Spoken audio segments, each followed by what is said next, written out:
우리는 흔히 아브라함을 믿음의 조상이라고 부릅니다. 아브라함을 믿음의 조상이라고 부르는데 그것은 그가 완벽해서가 아니라 하나님께서 그를 통해서 믿음이 어떻게 시작이 되고 어떻게 연단되어지는지를 우리에게 보여주시기 때문에 그가 믿음의 조상이 되는 것입니다. 우리가 잘 봐야 될 것은 그러니까 아브라함도 어쨌든 하나님이 쓰시는 사람이고 하나님이 부르셔서 세우신 사람이라는 겁니다. 하나님께서 그를 그렇게 부르셨기 때문에 그를 통하여서 믿음이 어떻게 시작되는지를 우리 가운데 보여주시려는 것이죠. 그래서 믿음의 여정은 언제나 이 떠남에서 시작이 되는 걸 많이 볼 수가 있다는 겁니다. 우리가 살면서 참 이사를 했다고 하면 또 많이 했다고 할 수도 있는데 가장 힘들었던 어떤 이사 아니면 그런 것 움직임 이사뿐만이 아니라 지역을 옮기면서 그런 것들이 분명히 있었을 것입니다. 전혀 모르는 곳으로 떠나는 일은 사실은 누구에게나 두려운 것이거든요. 자, 그런데 이제 오늘 본문에 하나님은 이제 아브라함에게 그 떠남을 명령하십니다. 그 나이 75세 때 어쩌면 안주하고 싶고 이제는 좀 뭔가 자리를 잡아서 괜찮다 싶을 그때 하나님은 떠나라고 말씀하시거든요. 오늘 말씀 읽은 히브리서 11장 8절에는 그렇게 기록이 되어 있습니다. 믿음으로 아브라함은 부르심을 받았을 때 순종하여 장래의 유업으로 받을 땅에 나아갈새 갈 바를 알지 못하고 나아갔다라고 기록을 하고 있습니다. 믿음으로 아브라함은 부르심을 받았을 때 순종하여서 이제 장래의 유업으로 받을 땅으로 나아갔는데 마지막 절의 기록이 그렇습니다. 갈 바를 알지 못하고 나아갔다라고 합니다.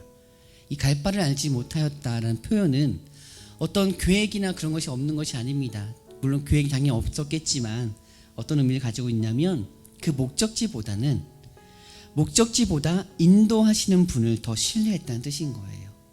그렇기 때문에 갈 바를 알지 못하는데 나아갔다는 겁니다. 어떻게 할지 계획이 없는 상황에서도 당시 아브라함이 살았던 고대 근동사회 그 문화에서는 자기 부족, 자기 고향, 자기 그 땅을 떠난다는 것은 사실은 죽음과도 거의 같다라고 볼 수 있거든요. 어떤 이유에서건 자기 고향, 그 아비 집을 떠난다는 것은 생명을 걸고 가야 되는 것이었어요. 근데 그 길을 갈 바를 알지 못하는 생명을 걸고 가야 되는 길을 오늘 말씀에서는 그가 믿음으로 순종하였다고 기록합니다.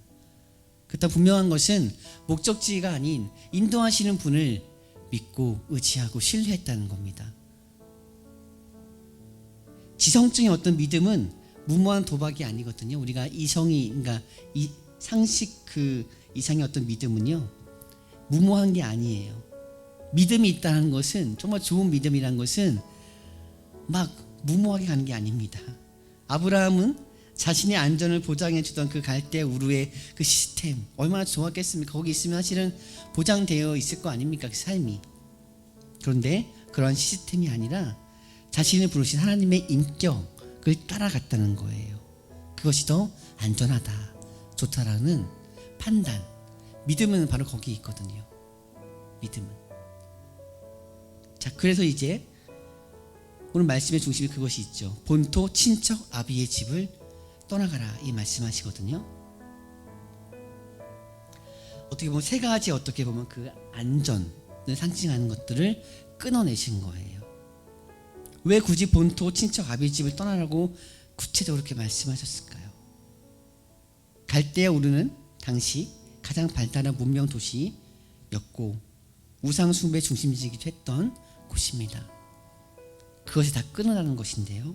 본토, 내가 발 딛고 있는 그 안정감, 그것이 어디에서 왔겠습니까?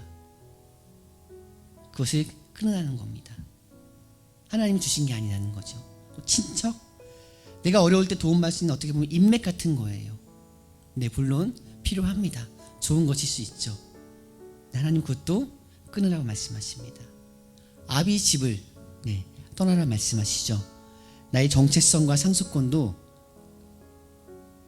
거기서 하나님 끊어내라고 하십니다. 왜? 너의 정체성은 나 하나님께 있기 때문에 이것을 분명히 하고 시작하려고 하신다는 겁니다. 아브라함이 어떻게 보면 유일한 어떤 그 안정적인 어떤 그런 그 배경들을 다 내려놓고 하나님만, 유일하게 아브라함의 어떤 그 정말 중요한 배경은 하나님밖에 없음을 확실히 하고 시작하시려고 했다는 거죠. 시작부터 이미 하나님은 끊어낼 거 다 끊어내고 너에게 나밖에 없다라는 것을 알려주시면서 아브라함이 말씀하셨다는 겁니다. 그래서 믿음은요, 더한다기보다는 마이너스일 때가 많거든요. 빼기에서 시작될 때가 많아요. 믿음이란 것은 뭐가 막 더 쌓이고 막 풍족할 때, 플러스 되고 막 좋을 때 믿음이 생기는 것이 아니라 자꾸 없어지고 빠지고, 그 마이너스일 때 오히려 믿음이 더 견고해지는 것을 볼 수 있습니다. 하나님의 손을 잡은 때가 그때라는 것이에요. 우리가 지금 놓지 못하고 있는 것은 무엇일까? 하나님을 붙잡지 못하는 이유는 우리가 다른 것을 붙잡고 있으니까. 하나님이 내 안에 채워지지 않는 이유는 내 안에 다른 게 채워져 있으니까. 지금 아브라함 삶 가운데 하나님보다 다른 것들이 차 있거든요. 그 살아오면서 다 채워졌거든요. 그가 붙들고 있는 것이 있거든요. 그것과 함께 하나님을 섬길 수 없고 하나님 따라갈 수 없다는 것을 하나님이 지금 말씀해 주시는 거예요. 너 그거 다 내려놓고 끊어내고 비워야 돼. 내가 그래야 너의 삶에 들어갈 수가 있어 라고 말씀하시거든요. 끊임없이 하나님은 우리에게 거룩하라 말씀하실 때 구별이라고 말씀하잖아요. 그 세상 그 속에서 하나님으로 가득찬 다르게 그 속에 살고 있지만 너의 속은, 우리의 속은 하나님으로 채워져 있어야 한다는 겁니다. 그게 거룩함이거든요. 약속을 붙들고 걷는 이제 어떤 이야기가 시작이 됩니다. 그의 말씀, 약속 하나 붙잡고 아브라함이 출발을 합니다. 하지만 그런 순종의 길에도 위기는 찾아오거든요. 아브라함이 순종하여 길을 떠났습니다. 그러면 다 평안해야 되는데 그렇지 않았다는 겁니다. 곧바로 젖과 꿀이 흐르는 그 땅에 딱 도착을 하고 평화로웠다, 행복했다라고 기록이 돼야 되는데 그렇지 않았습니다. 오히려 기근이 찾아왔고 아내를 빼앗길 뻔한 위기도 찾아왔습니다. 자신의 실수, 부족함도 거기서 다 드러났습니다. 아브라함은 우리와 똑같이 흔들렸다는 거예요. 누구나 하는 실수를 다 했다는 겁니다. 하지만 왜 아브라함이 그렇게 믿음의 조상이고 그 믿음이 위대하다라고 하냐면 아브라함의 어떤 실력이 아니라 이것 때문이거든요. 오직 하나님께서 열심히 일하셨기 때문이에요. 하나님께서 아브라함이 실수하고 넘어질 때, 아브라함이 거짓말할 때, 아내를 빼앗겼을 때 누가 그 상황을 해결했습니까? 하나님이 하셨잖아요. 아브라함이 휘청거리 넘어질 때마다, 두려워할 때마다 하나님이 열심히 나타나셔가지고 그 약속을 확인시켜 주시고 이 말씀 주시는 것이 나중에 창세기 15장에 나오는 말씀인데, 아브라함아 두려워하지 말라, 나는 내 방패요 너의 지극히 큰 상급이니라. 이 말씀을 주시거든요. 한 번만 주신 게 아니에요. 여러 번 주십니다. 여러 번 넘어지고 실수하니까.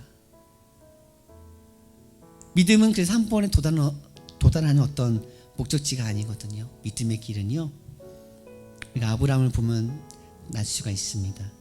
하나님과 함께 걷는 그 시간들인데 우리가 자꾸 넘어진다는 겁니다. 그럴 때마다 주님이 다시 또 열심히 나타나셔가지고 확인시켜 주시고 말씀해 주시고 두려워하지 말라, 내가 함께 한다라고. 그럼 또 일어나 걷는 거죠. 아브라함은 이제 그런 과정들을, 시간들을 통해서 약속의 땅에 도착합니다. 그리고 평생 장막을 치고 살아갑니다. 왜냐하면 그 땅 또한 영원한 어떤 자신의 땅, 고향이 아님을 이제 알았기 때문이거든요. 하나님 말씀하시면 다시 또 어디든 가야 되거든요. 마찬가지 우리도 이 땅에 어떻게 보면 지나가는 그런 말 있죠. 나그네로 사실은 부르셨고 실제로 그렇습니다. 맞아요. 우리도 이제 좀 시간이 지나면 이제 지나가겠죠. 정말 지나갑니다. 잘 지나가야 되는데 그 지나가는 시간 속에서 나그네의 삶을 살면서 참 많은 일들을 겪습니다.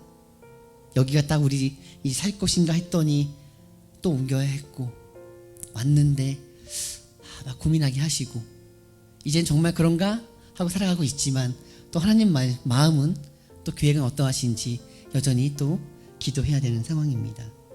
이 안주하고 싶은 유혹이 올 때마다 우리는 그렇게 좀 기도했으면 좋겠습니다. 주님은 우리를 늘 더 선하시고 완전한 길로 인도하시는 분이다. 내가 여기에 안주하고 뭐 안심할 것이 아니라 뭐 이곳일 수도 있겠지만 하나님은 늘 우리를 향해서 선하신 계획을 가지고 있기 때문에 우리가 그것에 좀 붙들리고 기도할 필요가 있다라는 것입니다. 아브라함들 그렇지 않았을까요? 한 번, 두 번 이렇게 갈대 우르에서 또 하란에서 말씀을 주시고 이제 막 가나안 땅에 왔는데 아브라함 마음속에 하나님이 또 부르시면 어떡하지? 늘 준비를 하고 있었을 것입니다. 아마 또 부르시고 가라 하시면 가야지, 그런 생각을 가지고 살아가실 것입니다.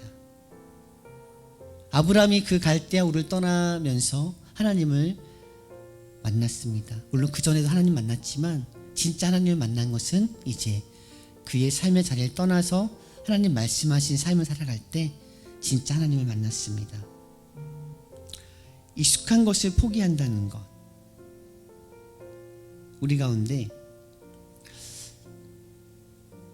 두려움이 찾아옵니다. 익숙한 것인데, 좀 적응했는데. 오늘 주님은 우리에게 이렇게 말씀하실 겁니다. 내가 안주하고 있는 그 불신앙의 자리, 그 염려의 자리, 그 세속적인 가치관의 자리에서 이제 끊어내고 떠나라 말씀하실 겁니다. 아브라함에게 그렇게 말씀하셨거든요. 떠나는 고통도 있지만요, 그 고통보다 더 좋은 것이 무엇이냐면 주님을 만나고 주님과 동행하는 기쁨이 더 크다는 것입니다. 아브라함이 그것을 맛보아 알게 되었다는 겁니다. 아브라함처럼 우리가 갈 바를 알지 못하나 주님의 손에 이끌려서 영광의 길로 나아가는 또 우리가 됐으면 좋겠습니다. 이 사순절의 기간, 주님은 분명히 그 길을, 십자가의 길을 가야 함을 알고 가셨습니다. 아브라함은 어떻게 할지 몰랐지만 우리 주님은 알고 가신다는 거예요. 그럼 우리도 여전히 몰라요. 모르지만 그 알고 가신 주님 뒤를 따라가면 된다는 겁니다. 그래서 주님 말씀하시잖아요. 나를 따라오너라, 나를 따라오너라, 이 말씀하시거든요. 나보다 앞서가지 말고 날 따라오라 말씀하신 이유가 있어요. 주님이 그 길을 아시기 때문에. 길 아시는 분은 따라가야죠, 우리가. 네, 그렇습니다.